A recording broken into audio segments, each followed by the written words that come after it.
Hello, everyone. Welcome to another episode of the 411 Ground and Pound MMA podcast. I am your host, Robert Winfrey, and this is your weekly look into the wide, wacky, wonderful world of mixed martial arts. Uh, Not a whole lot this particular episode, actually. On the agenda, mostly last night, UFC on ESPN plus 49, which is a very short show, actually. Wound up only having 9 fights start to finish after several fights fell out or were rescheduled for any number of reasons. Uh, Not a lot of news. I mean, not much, man. So we should have a fairly short show this evening. So if you could please give the show some kind of an interaction, depending on your platform, that might be differently. A subscription. I assume you subscribed already, but if not, please do so. If you can give us a rating, likes, comments, reviews, etc., any and all of that, it is all helpful. So if you would please, that again, that's very, very helpful to the product. Thank you very much. Uh, yeah, not a lot of preamble. Again, not going to be a very long podcast. So let's go ahead and jump into the show last night. Well, I say last night as I recorded. You're probably listening to this on Monday. But UFC on ESPN plus 49.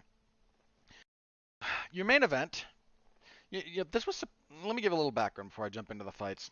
This was originally the card, essentially, that was supposed to take place on the 14th of August. That didn't happen. It was supposed to take place in London. That didn't happen. Travel restrictions, gathering restrictions, in the UK, between the UK and the United States, et cetera, blah, blah, blah. I mean, I shouldn't blah, blah something serious, but you don't want it. You're not here to listen to me go into the details of that, and I don't know all the details. That the situation is somewhat fluid enough that the circumstances now might not be the circumstances then. Point being, whatever happened couldn't take place, so it got moved to uh, this card, and it just featured a bunch of UK fighters. It took place at the traditional UK time. This thing started at noon my time. It was supposed to start a little bit earlier, but they had a fight fall out after the weigh-ins. A guy, Jonathan Martinez, actually missed weight and then had complications resulting from that. So it went forward with only 9 fights, but there was a lot of. It was a mostly really good night for the UK fighters, with the exception of our main event. The only somewhat qualifier I'd put there is the rest of them were. Look, this isn't pro wrestling. They're not. They're not. You can't set someone up and then script an ending. But what the type of matchmaking you give, that's an indicator, right? And in at least 2 of these UK fights, they were still somewhat setups. Now, fighters still had to go out there and fight and perform, and that's certainly the most difficult part. But if the UFC wanted to, they could have given, especially at lightweight. Paddy Pimblett could have had a much different challenge than he faced, and that probably would have had a very different outcome. But he's someone the UFC wants to, maybe build around or at least give some. It's just really obvious who the UFC decides to take slightly softer touches with. Uh, they couldn't in the main event. Uh, because that was just 2 top 10 middleweights, and once you get to that point, unless you're doing kind of rebound fights off of title losses, there's not really a gimme there. You're working your way up towards a title shot, especially something at middleweight. You're gonna have to fight through some really talented fighters and some really tough matchups, and that's what we got in the main event. We'll get to some of the other UK fighters, and I'll give and as they come along. But main event, so early morning or early afternoon card for me. Suffice to say, set up for a lot of the UK guys. The main event, though, Darren Till and Derek Brunson. Derek Brunson wins via second or third round? Third round submission. Rear naked choke. I don't want to say Darren Till had nothing for this fight because that's not true at all. That is in no way true. Darren Till was in this fight at points. There was an argument for Brunson getting a 10-8 first. Now, I didn't go that way, but I didn't see too many who did, but I don't argue with someone who went. It got close enough that you could just go, okay, well, we'll just tip that over the other way. The striking on the feet, The southpaw thing, I think, hurt Till a little bit. He didn't go to leg kicks as often as I thought he would. Uh, for the beginning of the first round, it's mostly on the feet. Till's straighter punches were a bit of a problem, but Brunson was able to just time a really nice double leg, and he spent a lot of time on top in half guard. Just, he wailed on Till pretty hard in that first round, man. He busted up Till's right eye. Not bad enough to where the fight had to be stopped, but if that had gotten much worse, it got a little bit worse after the second, but uh, if that swelling had kept up and we'd gotten into rounds, 4 and 5, maybe if it had kept going, I mean, that would have been a fight stopper. You have to be able to see out if you're out of both eyes. He obviously never quite got to that point, but Till gets up to his feet at the end of the first, finally escapes, and is able to land a couple of good lefts, and you feel a little bit like maybe the tide's turning. Brunson might have emptied a little bit too much of his gas tank. Wrestling is a very, very physically taxing endeavor.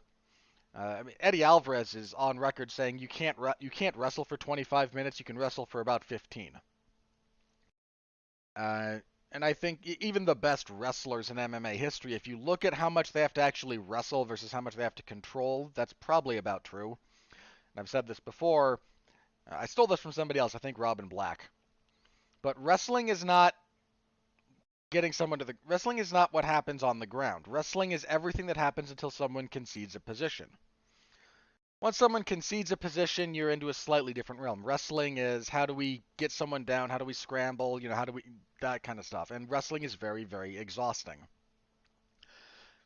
And especially as you get larger and larger men, it becomes more and more tiring to get them around and down. So there was a bit of a thought there. Second round, it kind of looks like it's playing out that way. Till's finding a little bit more success on the feet. He starts throwing in some leg kicks. Gets taken down once and gets back up. Unfortunately, the second takedown's a little bit more authoritative. Brunson is able to control, not quite do as much damage, but still control and do damage enough to win the round, I thought. Third round, again, if the tide's going to turn, it's going to be here. Till is down 2 rounds, pretty clearly, but he's still got pep in his step. He's got power. Brunson's getting a little bit more flat on his feet. And if Till can keep this thing upright, he's got a very good chance of winning. He's got power. He's a good technical striker. That's never really been in dispute. There's, unfortunately, something that happens with this. He lands a couple of good lefts. I mean, he stumbles Darren Till. He stumbles Brunson. Pretty hard. I mean, not drops him, but he staggers him once or twice. Unfortunately, Brunson panic wrestles. And Till, for some reason, this had to be an error in preparation on his part, I feel. This is what Derek Brunson does every time he gets hurt. If you don't sleep him with one strike, he panic wrestles. And he apparently wasn't quite hurt enough in this instance to panic wrestle as badly as other people do when they panic wrestle. He gets his hands around the back of Till's legs, drives him into the fence, sucks his hips away once his hands come together, and secures the takedown. Till tries to scramble through, but basically gives up full mount, gets bombed on, gives up the back, gets choked. If you're not prepared for once you get a little bit tired and a little bit hurt, this is why you drill this stuff, right? Anything that you drill very tight. You drill very specifically because once you get tired and once the chaos of combat sets in, things get loose. You drill things in a straight line because once you get tired, once you get going, things get loopy. If you drill loopy, then once things get going, they get really loopy. If you've never watched people who are not really professional fighters, if you've ever watched tough man fights or some of the YouTube stuff or like that, I'm sure there is. I don't mean like bum fights, but if you're not watching Not stuff that isn't the highest level. If you want, even like regional MMA, you see this all the time. As soon as people get tired and a little bit hurt, a little bit scared, everyone's scared when they fight, especially the first few times, everyone. They start swinging wider and wider, and that's why if you drill it straight, then there's only so much looseness that comes out once things get crazy. You have to be able to defensively wrestle to stop those takedowns once you're a little bit tired and a little bit hurt, and you've got Derek Brunson hurt. And here comes his double leg because this is what he does every time he gets hurt.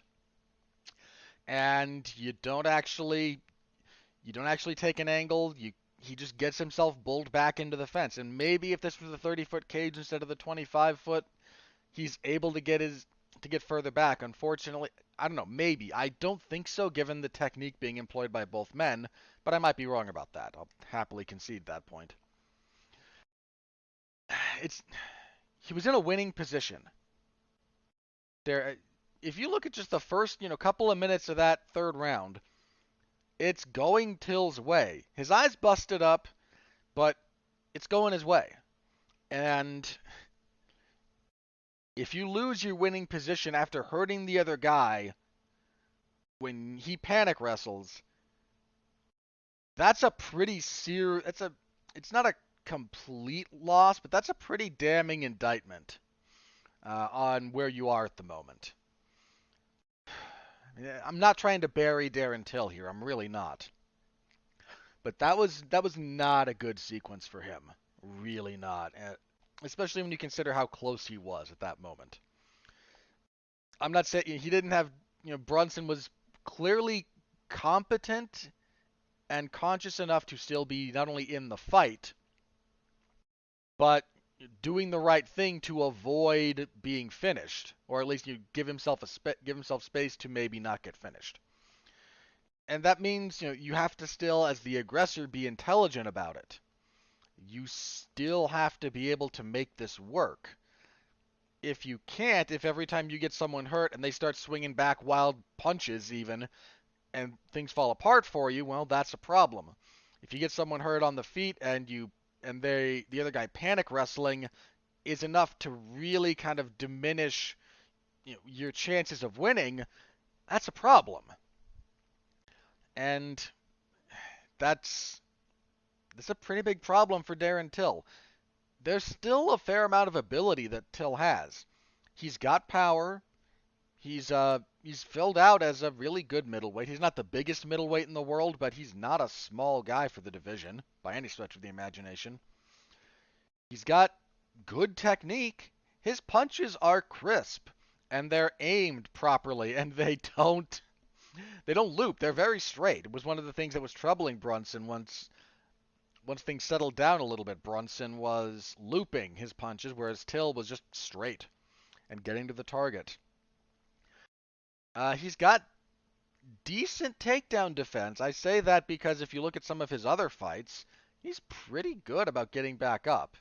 Gastelum couldn't really control him on the ground. Whitaker did get him down, but struggled a bit to really control him there and didn't even have the best luck taking him down. And Whitaker's a good wrestler for MMA. But Brunson is much more of a dedicated wrestler these days. The move to Sanford MMA seems to have done his career a world of good. He's undefeated since moving down there. He's still got power, but he's not gotten into the brawls that he used to. That used to be kind of his thing. He could wrestle, but he was a bit more inclined towards, getting sucked into these striking exchanges. He's changed some of his response patterns in a very good way as far as that goes. And he's doing what he's supposed to do. He's winning, and that's to his credit. He wanted a rematch with Izzy after. That's what he said. He wants the next title shot. He said he would be willing to wait for Whitaker and Adesanya's rematch to happen. And he's lost to both of those gentlemen. Whitaker stopped him in the first round after.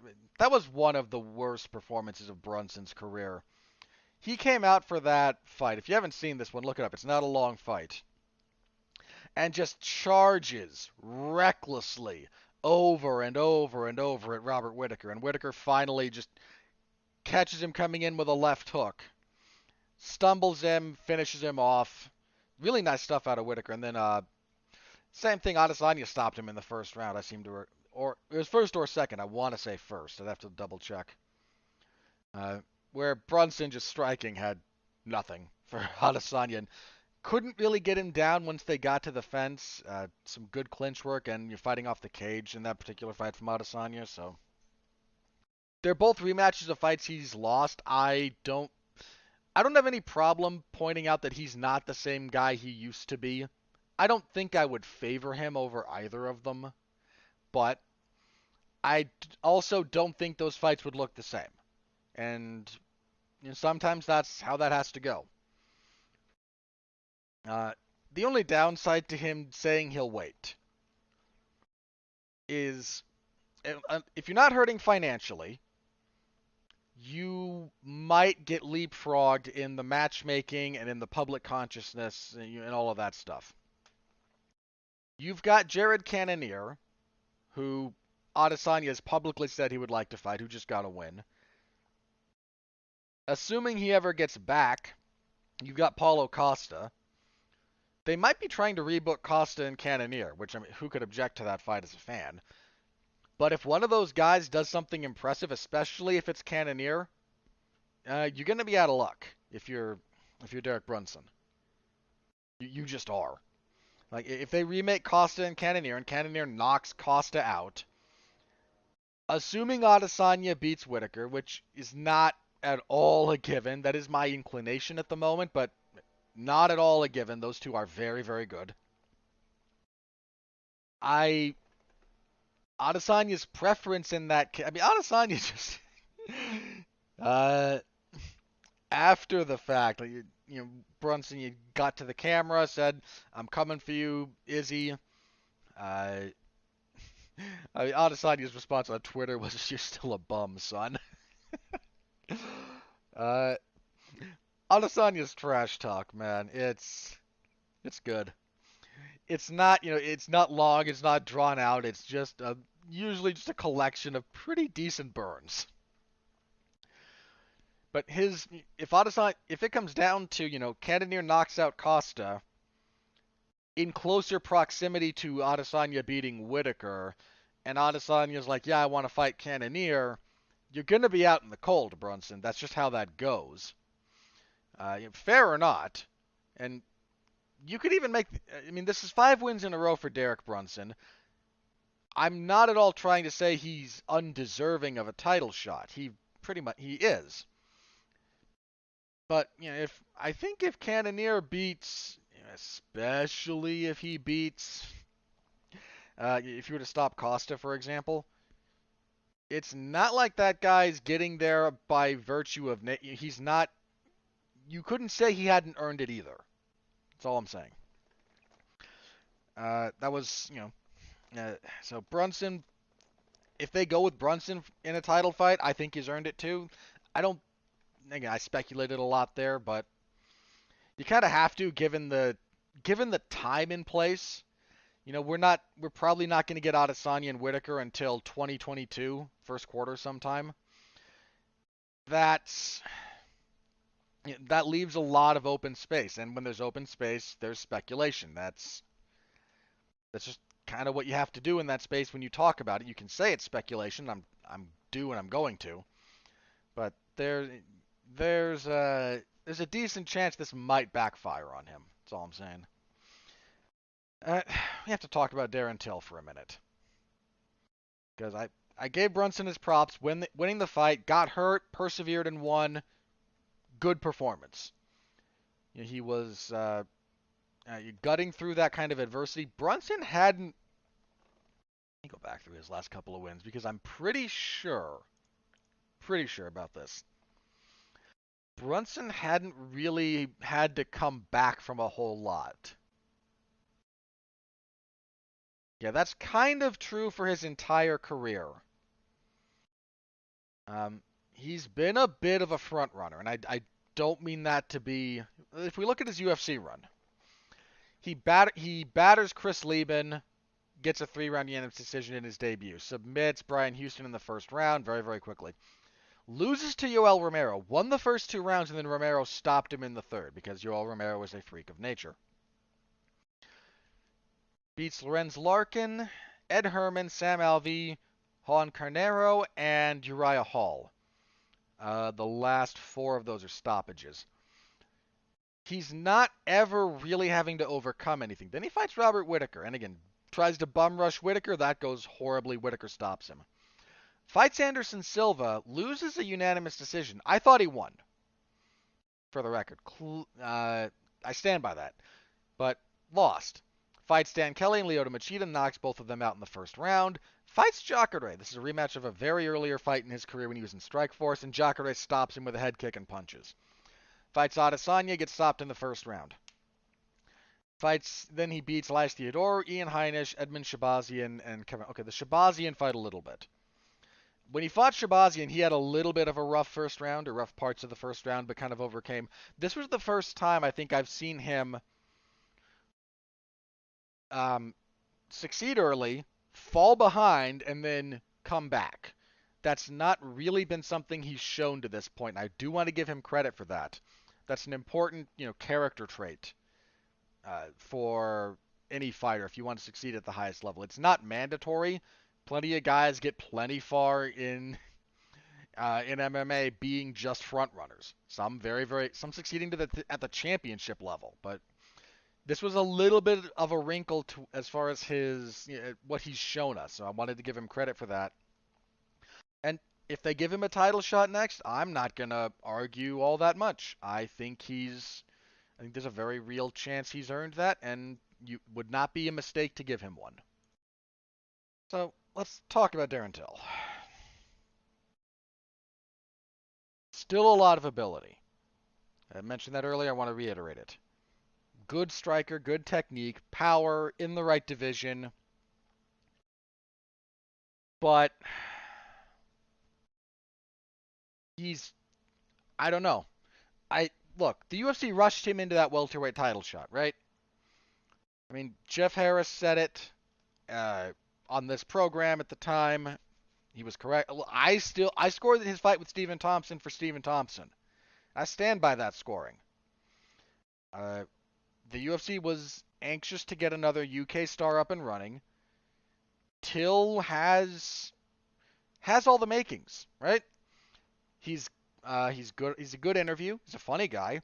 He's got a good the UK fan base. I think that a bunch of different journalists in the UK have said since Michael Bisping retired, that's your most important figure in UK MMA. Certainly English MMA. He's if you've seen some of the stuff when he was when he fought in his hometown, he's a big deal. You may not think he may have been rushed, and I think he was, but you can kind of see why. And he starches Cowboy Cerrone. I mean, he blew through Cowboy, man. That was brutal. Then he gets this, I didn't agree with the decision, but he beats Wonder Boy, and unfortunately at that point there's not a whole lot you can do but give him a title shot. And he doesn't have anything for Woodley. Doesn't do almost anything through the first round. Gets finished in the second. Not a good look. Follows that up by fighting Jorge Masvidal and he drops Jorge in the first. It's not people remember the finish of that fight for good reason. It's spectacular. But it's not like he was out of that fight. Just the longer it went on, it just kind of started slipping away from him, and then Jorge with that big combination knocked him out. So he decides to go to middleweight. Welterweight's always been a real tough cut for him, so he moves up. Fights Gastelum. Wins a split decision in a competitive affair. I think I scored it for Gastelum, but don't quote me on that. I don't object to... I don't remember the fight well enough to have a detailed opinion, but consequently I don't object to him winning. Then he fights right away Robert Whittaker, and he's got moments. He won 2 of those rounds according to the judges ringside. I seem to recall I was 4-1 instead of 3-2, but I could have been 3-2 as well. I don't remember how I scored that live. Point being there, he didn't get blown out. He lost, and there's not really any dispute about that, but he gave the second best middleweight in the world a competitive fight. And he fights Derek Brunson, and he's got moments. He really did. But he can't sustain it and gets submitted and loses in the third round. He's now 1-4 in his last 5 fights. Funny fact, if we're talking just MMA, he and Tyron Woodley are a collective 1-7. They might be 1-8 now, actually. Hang on. So since that title fight, right? Till is 1-3 since then. Woodley, I believe, is 0-4. We're just talking MMA. Yeah, those two are a collective 1-7 since their title fight. It wasn't even one of those wars like they left something of each other in there. It was not that kind of fight. I don't know.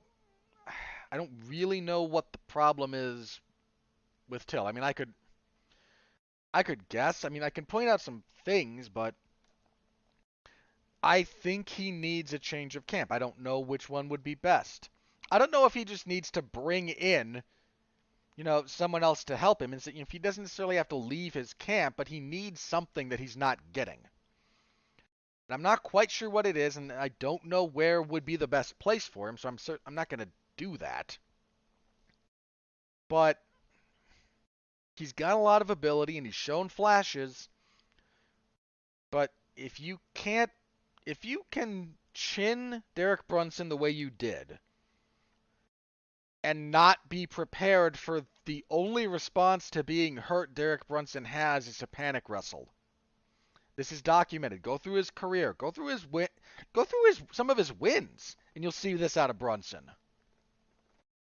This is what he does. And if you're not ready for that,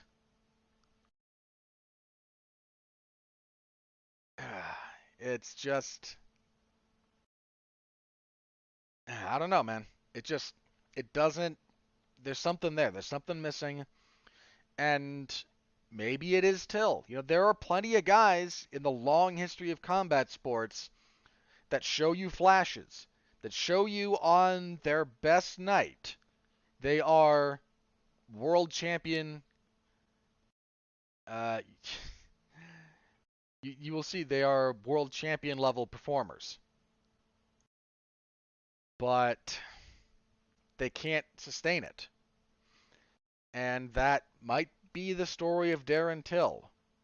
Now, look, I'm not trying to bury the guy. He's still young. He's 28, for crying out loud. When did he get in the UFC? In 15.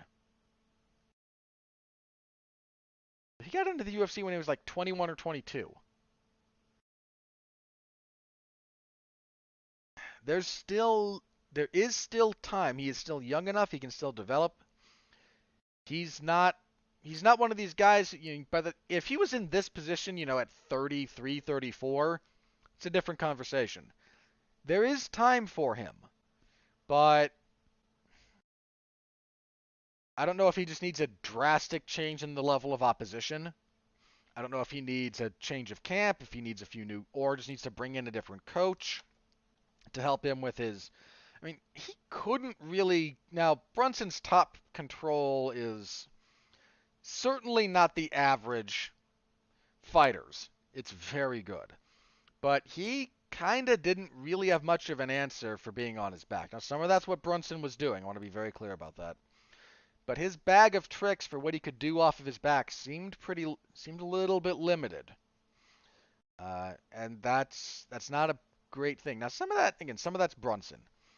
But some of that's Till too, man. So I don't know what the future holds for him. He's young enough, he's a big enough name still that I don't think he's in danger of being cut. But he is not going to have forever to figure out the problems that he's running into. Whether those are mental or physical, whether it's preparation or what. But he needs to figure that out, because if not, well, you're just not in a good spot. That's ultimately what it is right now. Co-main event. Getting on to happier news for the UK fans. Tom Aspinall defeated Sergey Spivak via TKO elbow and punches 2:30 of the first. Aspinall has fast hands. He's a good puncher. The finish here came in they were in the clinch. Aspinall throws a knee to the body, and just as his right foot touches back, fires a right elbow as Spivak is leaving the pocket. Drops him, pounds him out on the ground. Lovely stuff. Aspinall might be the real deal at heavyweight. There's still things we need to see from him, but he's run through the people in front of him thus far. He said he wants to fight someone ranked above him. He came into this fight ranked, 13 or 14. I agree. He should be fighting someone ranked above him. That's all I'm going to say. I mean, I don't want to matchmake too much beyond that, but that guy might be the real deal. He might fall apart as he takes a step up in competition too, but I kind of doubt it. He's got a lot of skill. A lot of skill. Sergey Spivak took this on somewhat short notice, replacing Sergey Pavlovich. I think Aspinall would have beat either of those guys. Again, it's a little bit different here because it's heavyweight, but this was a little bit of a setup. Not a total setup. Neither Pavlovich nor Spivak are cans. But it's heavyweight outside the top 10. There's a lot of it's just heavyweight at that level, right? If you're a good heavyweight, and Aspinall's a good heavyweight, this was never really in doubt. Let's see. Welterweight Alex Morono defeated David Zavada via unanimous decision, 30-27 across the boards. Decent little fight. Morono took this on short notice. The rightful winner. I don't have too much to say about that one. Khalil Roundtree defeated Modestas Bukauskas via TKO leg kicks, 2:30 of the second. This needs to be discussed because this wasn't your traditional Muay Thai leg kick. Roundtree hit Bukauskas with a side kick to the knee and blew it out, basically. Where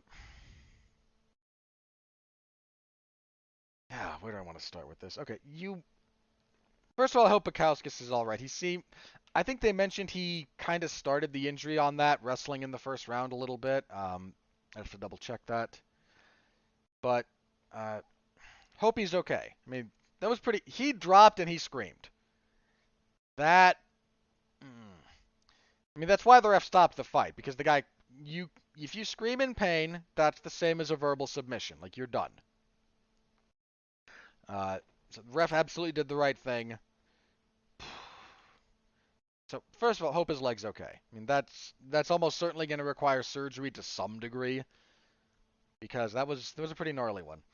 But this is the point when a lot of the morons come out of the woodwork, and they go, the side kick to the knee should be banned, and they don't really have an explanation for why. Let's be clear about something. This is the first time in UFC history this kick has ended a fight. It's not the first time in UFC history this kick has been used in a fight. It's not even the first time in UFC history this kick has been a significant part of a fight. If you'll recall, John Jones landed one of these on Rampage Jackson back in the day, messed his knee up. Yoel Romero did that to Robert Whittaker in their fight, and his knee came in with a slightly damaged knee, and Romero sidekicked it and made it worse. Then Whittaker did it to Romero in their rematch. I'm not convinced there's an adequate reason to ban this technique. You get some people who will go, well, knockouts are better. Buddy, Brain trauma doesn't get healed.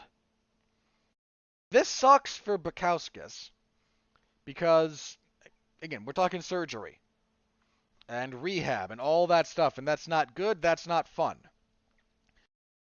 But that's probably not going to significantly impact the quality of life for this man 20 years from now.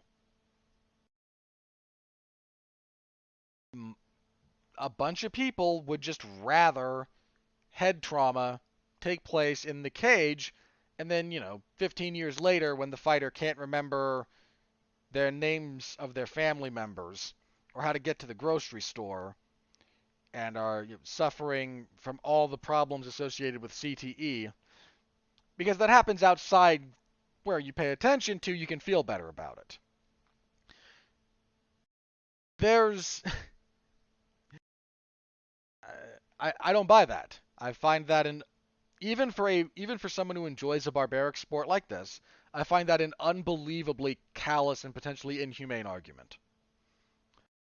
Look, why don't we? Here's a better. Why are eye pokes not allowed? Right? Have you? Do you not? If you don't know, eye pokes aren't disallowed. People make weird arguments about this, like, well, because it's barbaric. They're getting bludgeoned in the head for our entertainment and to be paid. This ain't civilized, right? This is not the peak of civilization in this respect. This is barbaric. So the fact that it's, it's less barbaric, yeah, I might give you that, but we are fundamentally engaged in barbarism here. Make your peace with that. You don't allow eye pokes because they don't actually stop fights all that often. And they cause disproportionate long-term damage to their impact on the fight. If eye pokes were legal, how many fights would be stopped because of an eye poke? I mean this in all sincerity. The answer is not a whole lot, and you see a lot more guys with a lot more long-term eye damage. So here, the sidekick to the knee doesn't end fights all that often, in no small part because it's not easy to do. I mean, when it first kind of gained prominence, there were a bunch of people going, there's no defense against it. No, you morons. There is no perfect technique. There is nothing that is indefensible. There's give and take. There's ways to defend this technique. They just open you up to other things. And most fighters seem to they either don't train the defense, or have made the decision that I will take some damage to my knee in exchange for not getting knocked out, or not opening myself up to these other avenues of attack. Look at how hard it is for this technique to end a fight. This technique has been legal throughout the history of mixed martial arts. And it took a guy like Khalil Roundtree, who kicks like a mule, perfectly timing this on another human being to really get it to end something. He times this almost perfectly. Bukowskis goes to throw a jab. As he does, he steps onto his lead leg and puts weight on it. This is a perfectly valid way to throw the jab. It opens you up to be countered to the lead leg. This was one of the things that Volkanovski used on Max Holloway. Not the side kick, but Max gets a little bit heavy on his lead leg when he jabs. Every time he tried to go forward and build on it, Volkanovski would kick him in the leg, disrupt his balance, disrupt his base, and stop his momentum. It was beautiful. It was brilliant. It's one of the things I love about their fights.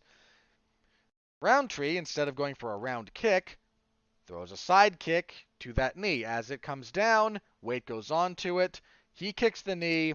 It folds sideways a way it's not supposed to fold at all. We're done. But if you look at how many big, strong fighters have thrown that kick in UFC history, how many times it ended a fight? Once.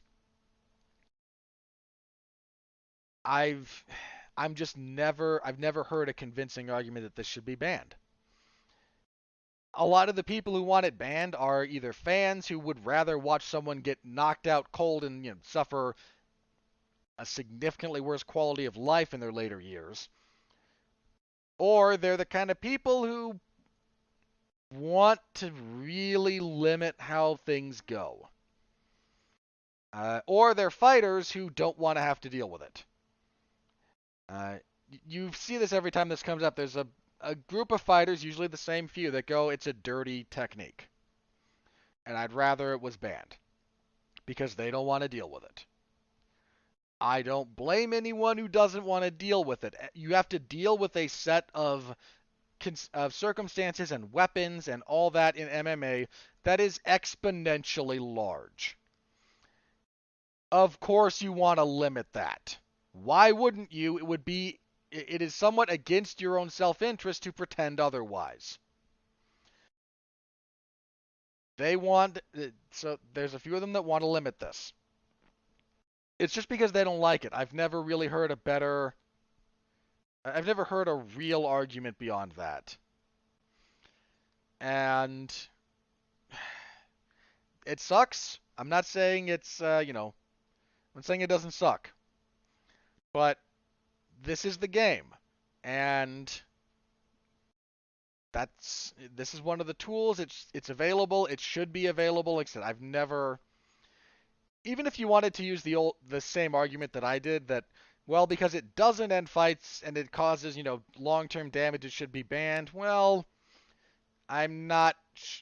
Again, we're talking about long-term real quality of life issues with eye pokes. Same with fish hooking. Fishing is not only unsightly, but you'd get a lot of, oh, your face got torn open, so we're done.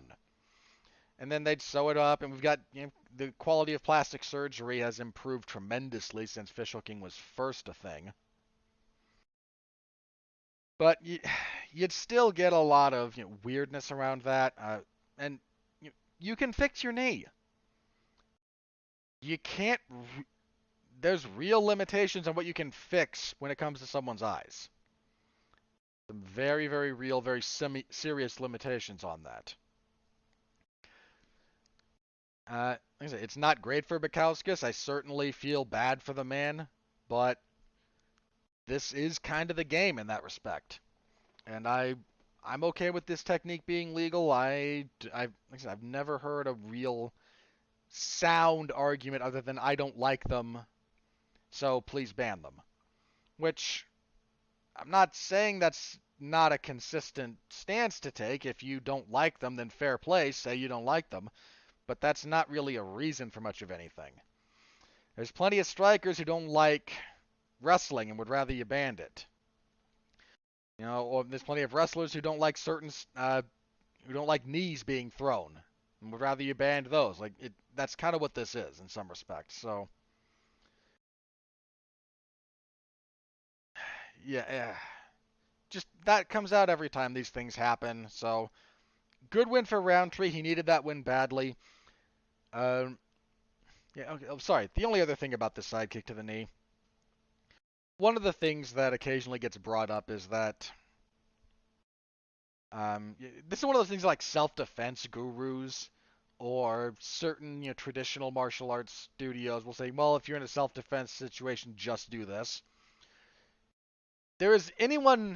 Seriously, if you're interested in self-defense, and any of the instructors says, if you bring up a scenario or what, and they say just to do X, you might want to look elsewhere. There is no just. Sidekicks to the knee like this are a good weapon, but they're not what Hollywood and hundreds of years of thought experiment traditions versus practicality would tell you they are. We have the whole history of mixed martial arts to look at this technique and its effects.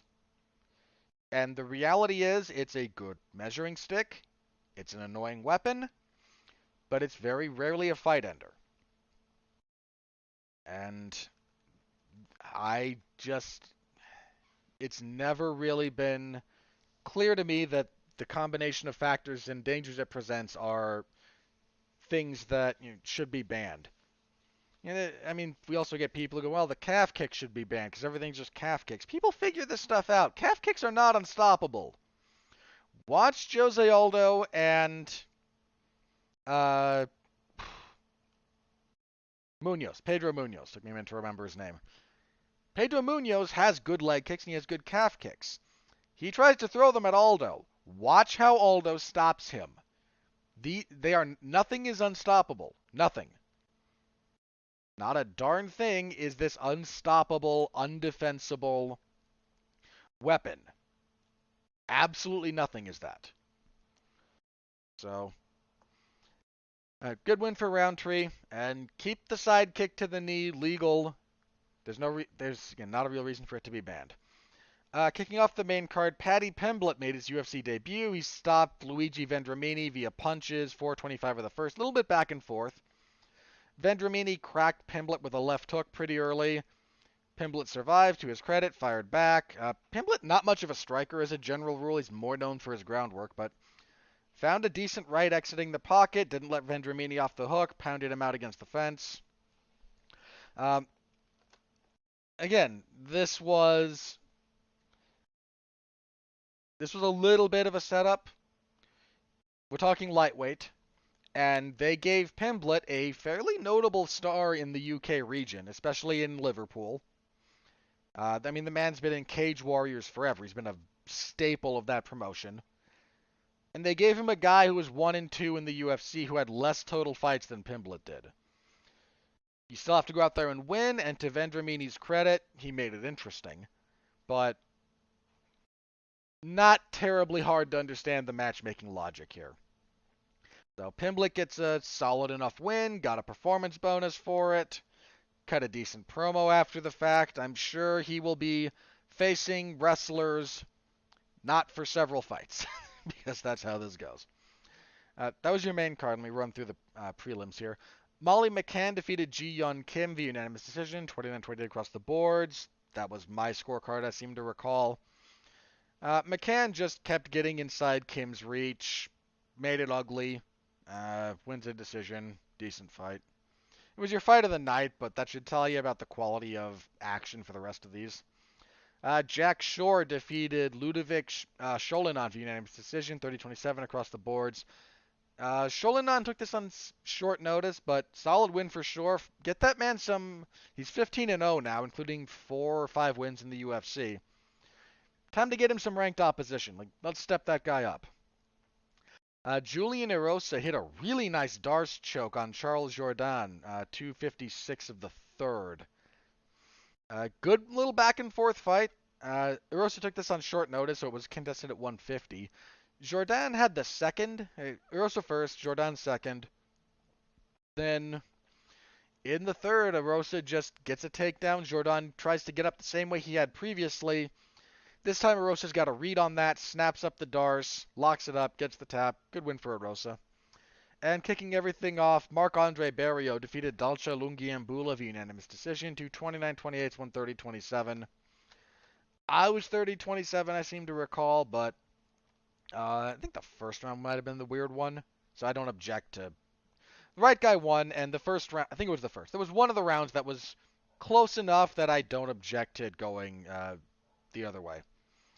But good win for Barrio, who looks to have finally kind of sorted himself out. He's looked a lot more consistent in his last few fights. So good for him. Anyway, that was the event. Only 9 fights.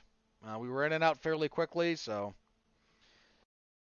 yeah, if you're looking for a greatest hits, the finish to Roundtree and Bukowskis is worth looking up, as is Aspinall and Spivak. The main event's decent. And if you want, 4 minutes of slight craziness, then Pimblett and Vendramini is certainly not boring, if nothing else. So, yeah, that was the event. Thank you to everyone who followed along with my live coverage and everyone who read the report after the fact. All of that is available in the MMA zone of 411mania.com. I don't have a whole lot else here. It's been a real quiet news week. Somewhat breaking. Apparently, Florida is willing to sanction Evander Holy. Okay, so the Triller's gonna have a boxing bout, an exhibition fight between Oscar De La Hoya and Vitor Belfort. De La Hoya contracted COVID. Apparently, he was vaccinated, and Doesn't seem. I mean, I saw him in the hospital, but I don't know. So he was admitted, but I don't know how serious his case was. So that's a little bit up in the air, but we'll have to just kind of see. Point being, he contracted it, and at a bare minimum, they won't sanction him to fight. Evander Holyfield said he'd do it, and Florida seems to be willing to allow it. The Florida Athletic Commission. I'm not a can't say I'm too big a fan of this. You guys may not remember, but I think it was what, like 10 years ago, give or take. Evander Holyfield might even been more than that. Jeez. It might have been more than that now that I think about it. I'm just going to say 10 and then call it plus or minus 5 for my somewhat faulty memory that I don't want to look this up. The New York State Athletic Commission denied Holyfield a boxing license because of, for medical reasons, so it's like diminished capacity. I mean, the man's not an invalid by any stretch of the imagination, but they would not allow. They denied him the boxing license. It seems that again, a decade or so later, Florida's willing to allow him to. Now, it's an exhibition, and it's eight 2-minute rounds. Excuse me, 8 2-minute rounds. I'm just not the biggest fan of this. I mean, I'm not gonna watch it anyway because I don't care, but that seems.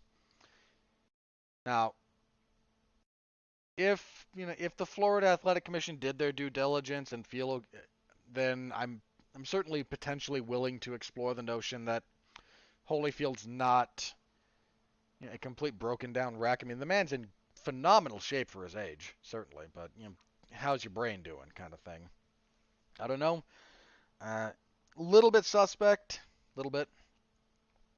The UFC announced that Michael Chiesa and Sean Brady's being targeted. Great fight. Just a couple of quick things like that. Again, quiet week for the most part. So let's get into plugs and then get out of here.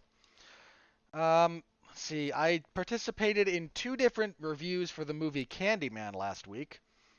There was a Damn You Hollywood that was just myself and Mark Radulich, and we had a long discussion about the movie, some of the craft things, positive and negative, and some of the stuff that came up around it. So we talked for a while. We had a good review, good discussion. Then I hosted a roundtable that featured myself, Jason Teasley, Alexis Haina, and a gentleman joining us for the first time by the name of Dorian Price. And we kind of kicked the movie around a little bit in that format more than... so you can listen to both of those on the W2M network. I appreciate whatever help you can give me in that respect with what I do over there. This week there will be a review of Shang-Chi over on Damn You Hollywood. Myself, Mark Radulich, and Alexis Haina will dissect that movie. I haven't seen it yet, so I have no comment on its actual craft. But I will see it before we review it, naturally. Was there anything else I had this week? Bring up my... wrong tab. Bringing up my calendar. Because we are into... September. Malignant is not until next week. So yeah, I think that's it for me this week. Will just be the Shang-Chi review over on Damn You Hollywood. Yeah. Then whatever my usual stuff is over here at 411 Mania. So AEW's Dark Elevation on Monday. Assuming there's something from MLW on Wednesday, that, and then SmackDown on Friday. That's it for me. There is no UFC event this Saturday. There will be one on the 18th, so we'll be back next week, and we will preview that event. So until next time, thank you all very much again for reading my work. Thank you for that. Thank you for listening over here. Stay safe out there as usual, and continue to be well, be safe, and behave.